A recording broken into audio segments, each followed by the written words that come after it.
دا یاد وساتئ ځان سره چې که چېرې زه دا غواړم تاسو دا غواړئ چې زما بچی دي دینداري عالم دي وي او ادې نیک عمله وي نو د هغې دپاره انتهایي زیات ضروري ده چې مور پلار هغه د حلال او د حرامو تمیز کی کتاب کې مې واقع وکړه بعضو روایاتو کې دا واقعه منسوب ده شیخ عبدالقادر جیلانی رحمت الله علیه ته لیکن اکثر علماء دا واقع نقل کئی او نسبت کئی امام ابو حنیفہ رحمت اللہ علیہ نعمان چرست بیا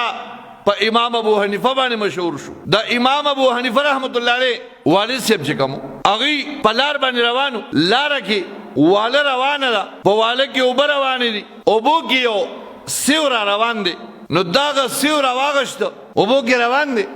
رویغشتا او اگر سیوی یا دی چکو والو یا ټول سیوی اخوڑا خو چه کل سیو اخوڑی شو نو سوچ ورگی چه دا سیو خو پردی دی دا خو زمانه دی نو سوچ ورگی چه دا دی حساب کتاب باور کولی دا قیامت پورد باندی دکه حدیث کې را دی چې کم انسان خلی ته نوړی را دی او هغه دا سوچ نه کوي چې دا په کومه طریقه راله زما دی خلی ته نوړی راځي په حلال راځي او که په حرام راځي نو د قیامت په ورځ باندې با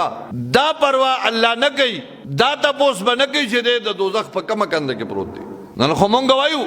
مسلمانان وایي په هر طریقه چی که په جیزي کې په ناجیزي کې پرشپتي او که په هر طریقې خو چې کور ته پیسه راسي او کور ته سهولیات راشي بهرحال هغه واله باندې واپس روان شو اوس د دې سیو معلومات کومه چې دا د چا دی او د کم سیټ نه راغلی دی واله باندې واپس لاړو چې ګوري د دې ولی د پاسه د سیوانو باغ دی یو بوټی د سیوانو د ولی د پاسه ولاړ دی او د دغې بوټي نه دا سیو په وله کې غورځېدلی دی دغلته د باغ مالک ملو شو ورته وایي صاحبه ستا د دې بوټي نه سیو را غورځېدلی دی په وله کې ما راغشتی او هغه سیو مې خوړلی دی یارانه د دې سیو قیمت والا یاره ته د دې سیو معافي وکړه ما خوړلی دی دا سیو راته معاف کړه هغه یو شیبه سوچ وکړه ورته وایي نه دله معاف کوم او نه د نه قیمت علم نه دله دا سیو بخم او نه د نه قیمت علم نو وی ماله به سزا راکې وی او سزا به در کوم وی څه سزا به راکې وی سزا به دا در کوم چې زما په کور کې یو لور ده زما په کور کې یو لور ده په سترګو ړنده ده په سترګو ړنده ده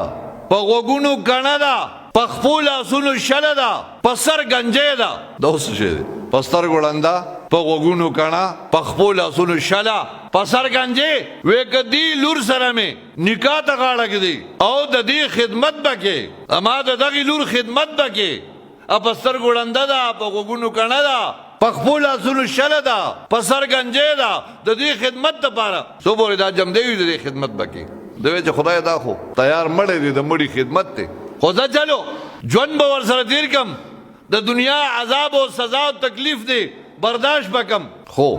آخرت ته حساب کتاب نه خو به بېغم یم کنه خو د آخرت سوچ نشته الله دې مو تاسو د آخرت غم پیدا کړي ویل ټیک ته ځه واده وشو ثابت صاحب د امام ابو حنیفه رحمت الله علیه والد صاحب نعمان ابن ثابت دې چې کور ته ورغی اجازه دې واغسته خپلې ناوې له ورغی چې ویې کتل دا نه غټې غټې سترګې او د سپوږمۍ یو ټوکړه یو حسن او یو جمال غټې سترګې د سلام واچو هغې د سلام جواب ورکړه دی چې ور دننه کېدو کلې ده خپله بیبي او خپله ناوې وکته دی را واپس کېدو چې ما ته خو زما سخر چې څه ویلي نو هغه یو خبر هم دی کې نشته اسه نه ده هغې ورته وی زما خاونده واپس کېږم راځه زما ستا نکاح شوې ده زه ستا ښځه یم او ورته ستا د پلار بله لور خو نشته وی نه جي نه زه د پلار یو لور یم د پلار یو لور یم